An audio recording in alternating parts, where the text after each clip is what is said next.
Là, tu deviens indestructible. Mais cela s'est passé dans les épreuves. Parce que Dieu sait que s'il te donne tout, tu vas dire, ah, Dieu m'a béni, Dieu m'a béni, Dieu m'a béni. Et puis c'est là, ils vont t'attaquer, ils vont t'attaquer, ils vont t'attaquer, ils vont t'attaquer. Non, par moment, il t'affaiblit. Et ta bouche, là, tu ne parles pas. Il t'affaiblit. Et même pendant qu'il t'affaiblit, c'est pendant ce temps qu'il est en train de te forger.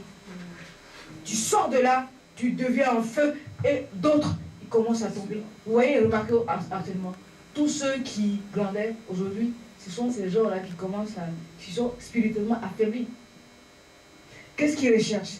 Ils recherchent maintenant ceux qui ont été éprouvés et seuls, mais qui ont demeuré dans la foi, dans la puissance du Seigneur, pour faire quoi? Pour se relever spirituellement. Pour l'onction. Donc, ils vont te chercher parce que tu obéis à la volonté de Dieu.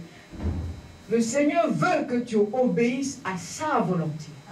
Il faut rechercher la volonté de Dieu dans toutes choses. Qu'est-ce que Dieu veut de moi? C'est dans la prière que le Seigneur va te révéler. Toute chose est possible dans la révélation. Si tu n'as pas de révélation, tu ne sais pas comment tu vas marcher. Tu ne sais pas ce que tu vas faire. Toute chose, toute réponse se tient dans la révélation que Dieu te donne. C'est dans la révélation de Dieu qui est la volonté de Dieu. Et lorsque tu détiens la volonté de Dieu, tu sais comment marcher. Tu sais ce que tu fais. Tu dis que tu es ingénieur de pont et chaussée. Ah, les ingénieurs de pont et chaussée, ils ont tellement fait détruire les ponts. Après la construction du pont, le pont s'écoule. Pourquoi? Ils ont mal fait leur calcul. Il faut demander si les études sont vraiment sûres. Alléluia. Il y a des métiers où on ne peut pas tricher les diplômes. Parce que les conséquences se voient dans la réalisation. Des métiers comme médecine, comme ingénieur de pont et chaussée, tu mets les autres en danger. Donc c'est des métiers où il faut vraiment être diplômé. Puis il y a des métiers où les gens peuvent tricher. Parce que ça ne met personne en danger, ça les met eux-mêmes en danger. Parce qu'ils savent qu'ils mentent à eux-mêmes. Alléluia. Il y a des métiers comme plomberie, on voit ce que tu fais. C'est des métiers pratiques. C'est ça la parole de Dieu. La parole, tu ne peux pas dire que tu as un ministère de guérison. Il faut qu'il se passe quelque chose. Alléluia. Et il y a le fait aussi d'être incrédule. L'incrédulité te poussera à croire à n'importe qui. Ah, Dieu est partout en même temps. Hein? Dieu est partout. Quand ils voient le secte, mais Dieu est partout. Laissez les gens prier leur Dieu. Non. Les âmes sont en danger. Dieu n'est pas partout. Dieu est immuable. Le vrai Dieu. Le vrai Dieu. Et le vrai Dieu, il est saint. L'incrédulité peut nous empêcher de recevoir la guérison de Dieu. Et l'incrédulité des autres peut nous empêcher de nous réaliser. Le psaume chapitre 1 dit, je ne marche pas avec les méchants. L'incrédulité peut t'influencer à douter de ce que Dieu t'a dit. Donc ça aussi, c'est un danger, c'est un piège qui t'empêche d'être guéri. Or, la foi, ce sont les manifestations des choses en quoi on croit. Amen. Amen. Tu sais que tu ne vois pas, mais tu dis, Dieu m'a guéri. L'inconnu va te dire, Dieu que Dieu t'a guéri. Toi, tes émotions là, passent. Et toi, comme tu fais confiance à cette personne, tu crois. Non, la foi, ce n'est pas émotionnel. La foi est un esprit spirituel.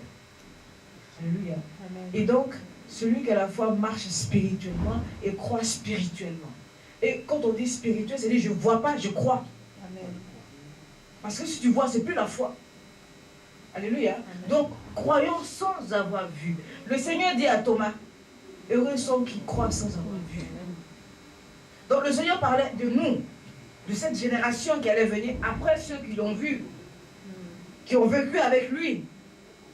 Amen. Mais apôtre Paul ne croit pas parce qu'il a rencontré le Seigneur. Il croit parce qu'il a compris maintenant la parole de Dieu. C'est ça qui était sa force. C'est qu'il ne croyait pas parce qu'il a vu le Seigneur, mais il croyait maintenant la parole de Dieu. Maintenant il croit. À quoi faisaient allusion les prophètes? Qui pouvaient maintenant faire un lien avec l'Ancien Testament et le Nouveau Testament. Alléluia. Faisons un lien avec notre vie.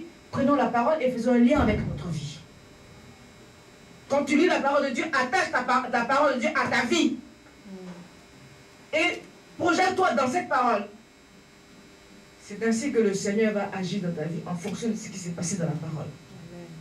Alléluia. Amen. Quand la Bible dit, elle a été guérie par la foi. Alors tu dis, Seigneur, si elle a été guérie, il dit, si je suis homme de Dieu, alors que le feu descend. Si je suis homme de Dieu, tu me dis homme de Dieu, alors si je suis homme de Dieu, que le feu descend. Si tu crois en Jésus, alors que la guérison se manifeste. Amen. Amen. Donc tu te défies toi-même. Donc tu pousses ta foi à être à la mesure qui plaît à Dieu. Amen. Seigneur, si je suis agréable, que quelque chose de bien se passe en moi. Amen. Seigneur, si je te suis agréable, saisis-moi maintenant. C'est comme ça qu'il faut parler au Seigneur. Il dit, éprouvez-moi. Il te vient de l'éprouver. Dans Malachie, il dit, Malachie 3, il dit, éprouvez-moi. Et vous verrez si je n'ouvre pas les écluses des cieux. Amen. Amen, amen, amen. Tu dois dire au Seigneur, si je ne suis pas agréable à tes yeux, alors révèle-moi ce que je dois faire. Et le Seigneur te dit, voilà ce qui me plaît pas en toi. Parce que le Seigneur, il parle. Le Seigneur agit. Amen. Amen. Un comportement égocentrique. L'incrédulité, c'est Marc chapitre 6, verset 3 à 6. Et Marc chapitre 9, verset 19 à 23. Alléluia. L'incrédulité est la plaie de notre société. Elle nous pousse à douter du Seigneur. Elle nous pousse à douter même de l'histoire de la Bible. Elle nous pousse même à douter de nous-mêmes. Elle veut nous conditionner dans ses penchants, afin que nous soyons assujettis aux choses, à la consommation qui ne nous apporte rien. Amen. Il y a aussi un comportement égocentrique. En général, le Seigneur, l'ange dit toujours à celui qui est dans le besoin, donne. Le Seigneur dit au monsieur, donne tous tes biens et suis-moi. Alléluia. Donne tout ce que tu possèdes et suis-moi. L'homme riche. Donne tout et suis-moi. Si tu veux hériter le royaume de Dieu, alors donne tout et suis-moi. Le royaume de Dieu aujourd'hui est dans notre cœur. Le Seigneur a simplement invité son cœur à être complètement transformé. Le Seigneur ne lui demandait pas de donner tous ses biens, mais simplement de dire ton cœur, que ton cœur soit disposé. Si ton cœur est disposé, alors tu auras un esprit de charité. Alors tu auras un esprit de solidarité. Tant que ton cœur sera incrédule et endurci et égocentrique, tu ne pourras pas éviter le royaume de Dieu. Celui qui évite le royaume de Dieu a un esprit de charité, de solidarité, d'amour et de partage. Amen. Voilà le signe. Que le Seigneur soit béni. 1 Corinthiens chapitre 11, verset 29-30. Voilà quelques signes non exhaustifs de ce qui peut faire obstacle à ta guérison. Amen. Donc fais attention à ce que tu entends. Oui. Fais attention à ce que les gens disent. Regarde ce qu'on entend et ce qu'on a dit, que provient certainement l'obstacle à ta délivrance. Amen. Alléluia. Amen. Et suis toujours ceux qui craignent Dieu. Amen. Ceux qui marchent selon la parole de Dieu. Amen. Et ceux qui vivent selon la parole qu'il donne. Car on peut prêcher la parole et on peut ne pas la vivre. Amen. Alléluia. Amen. Que ce que tu dis soit conforme à ta vie.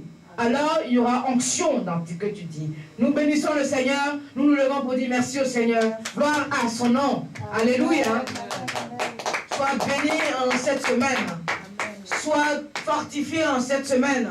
Sois libéré en cette semaine. Sois dans la victoire en cette semaine. Sois dans la victoire en cette semaine.